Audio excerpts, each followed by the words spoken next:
LCS Power Rankings for February 2nd, going into week 2 of, like I said, the LCS Spring Split.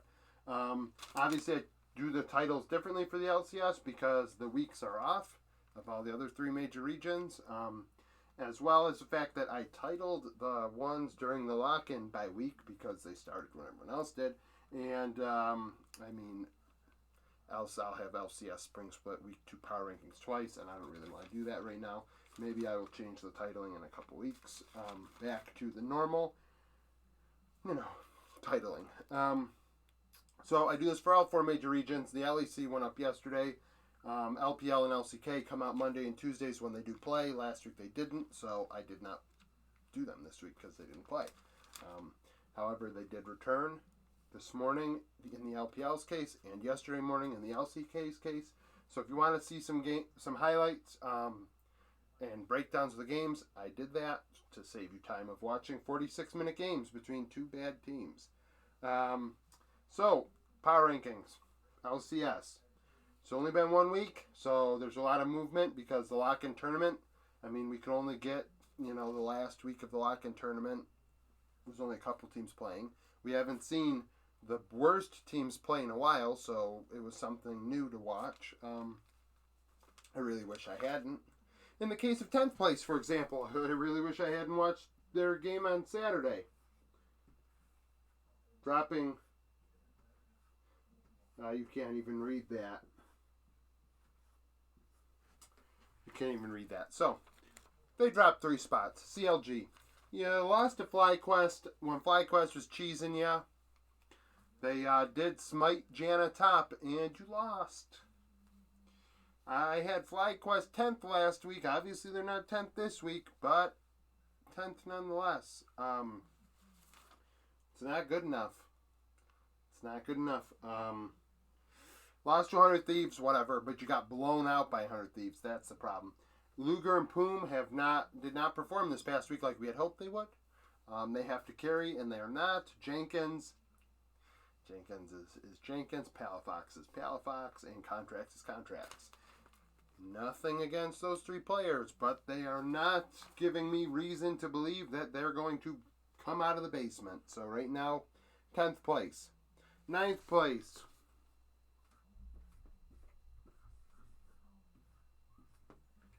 9th place, Immortals. They didn't move.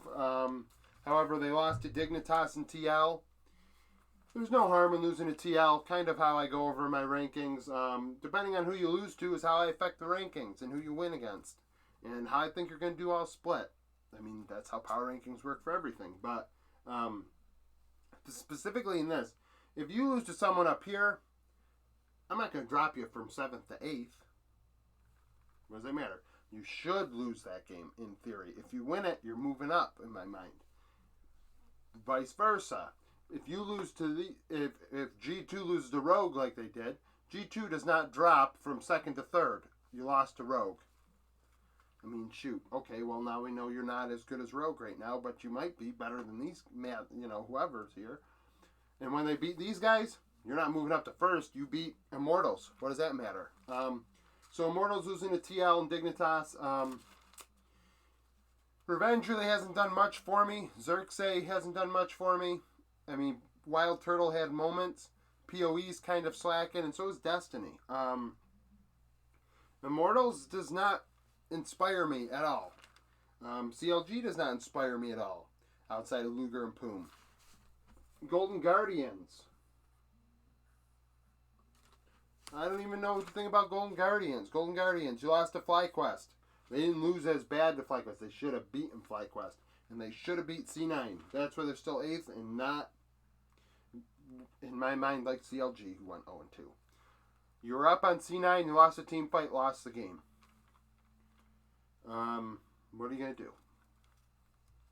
In theory, you probably should have lost to them. You played them close. Good for you. FlyQuest, you played them close. You should have beat them. You lost. That's a problem. That shouldn't happen, but it did. So you're 8th. Licorice, not really doing much for me. A Blaze Olive, not doing much for me. Pride Stalker, though, pulled out a Zed and a Kiana. If that's what they said that's the type of champion pool he has. If that's what we're getting out of Golden Guardians, after some scrimming and maybe in the summertime, if they still have them and they're still kind of committed to what they're doing, this team could be up to here. I mean, that's some crazy team compositions that they could come up with. I almost said something else, obviously. That's some scary stuff. But they're 8th right now because they're Golden Guardians. 7th, dropping 1 spot.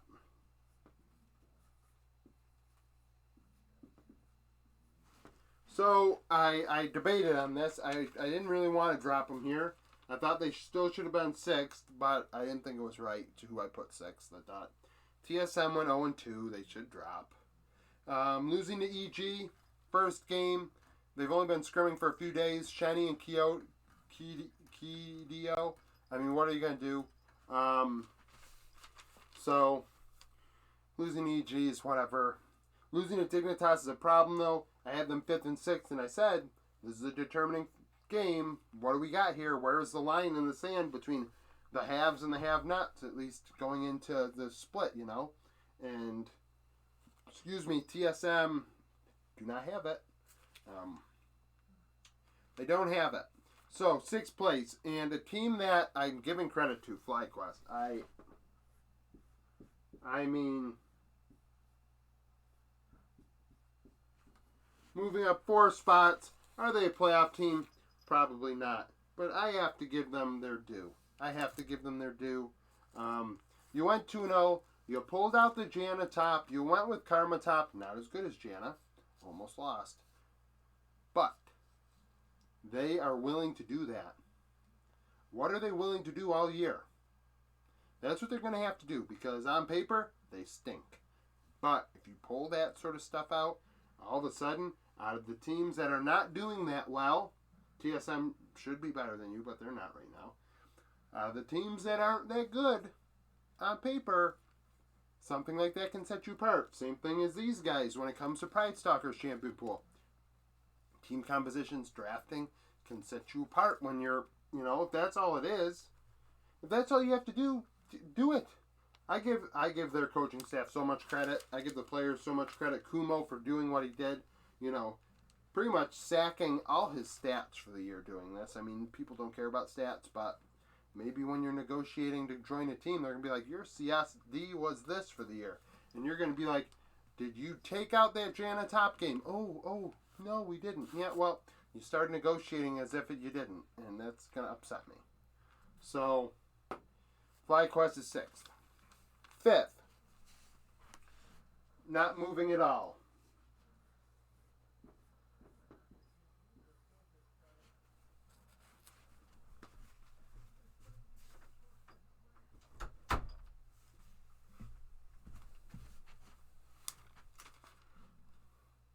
Like I said, not moving at all. Dignitas, 5th place.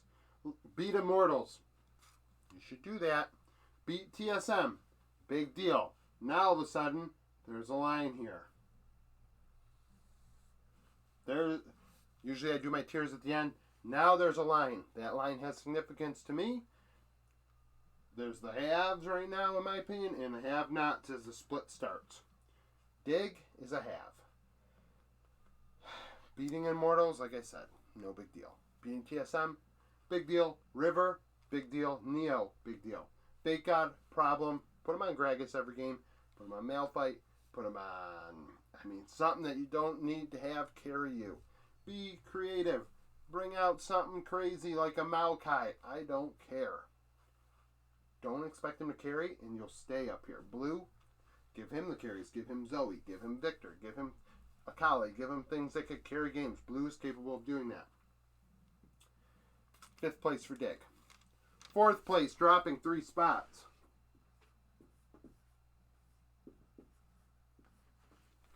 You won the lock-in, but week 1, you're still drunk, relatively speaking. So TL beat Immortals. Like I said with Dignitas. Good for you. You should do that. Lost to 100 Thieves, and not close. not close. So you drop because 100 Thieves going in first place. Lose to Dignitas, fourth place. Beat TL in week 1, who won the lock-in tournament. And where do I have them? Not fourth anymore, clearly. But we're going to figure it out because obviously there's only been a week of games and the lock-in tournament was a mess because these guys didn't have their roster. They didn't have their roster. They didn't. C9 didn't. So what are you going to do? You can't. Week 1 is a better idea of what we have. They still don't have their real roster. And until they do, we'll see what happens. But fourth place for now. Third place.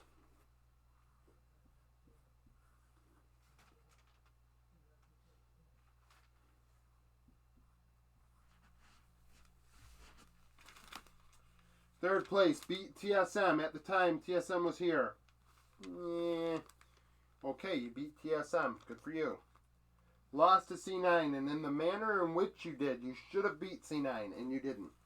In my opinion, mentally, EG should have beat those guys, and they did not. They lost. A team like them, in the way they lost, not acceptable. In the manner in which they lost. Inspired was underwhelming. Impact was underwhelming. Danny looked great. Jojo Pune was nowhere to be found all weekend long. That's a problem. Like I said, Jojo will take them as far as he can. And by that, I mean he is the anchor that will hold them back or the sail that will push them to new heights and new speeds. I mean, he is the guy for them. And right now, he's not show up against... Kaido, he didn't even do that well against. And then he lost big time in terms to Fudge, who was playing Soraka. Like in lane, okay. But he didn't, his matchup, he did not punish the Soraka. And even Fudge said he should have, and he didn't. That's a problem. Speaking of Fudge.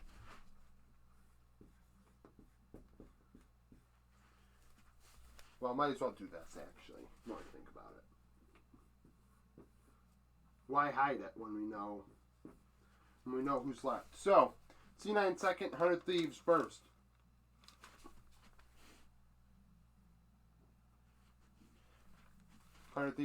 So, C9 went 2-0 with LS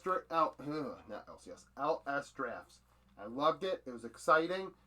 They barely won both games, but they won them both. Ivern mid, Soraka mid. Just like how I approach these guys and these guys right now. Crazy drafts will set you apart from the teams around you. That crazy mid picks, those crazy mid picks are inspiring. They are exciting to watch. I am excited to see what C9 does in week 2. There's no team that I'm more excited for than C9 this week. The God's honest truth. I mean, and I don't even have to say anything else. But also that crazy stuff against these guys and the way they're playing, not going to work. These guys came out firing in week 1 and said, okay, everybody, we're embarrassed that we got lost to Dig in the lock-in. We shouldn't have done that. And we just smacked the daylights out of CLG and TL. And they are like, absolutely not. We are not going to allow that to happen again. We are not going to be looked down upon anymore. We are the best team, and we're coming out like the best team. So, 100 Thieves are first. Like I said, the tiers, the haves, and the have-nots.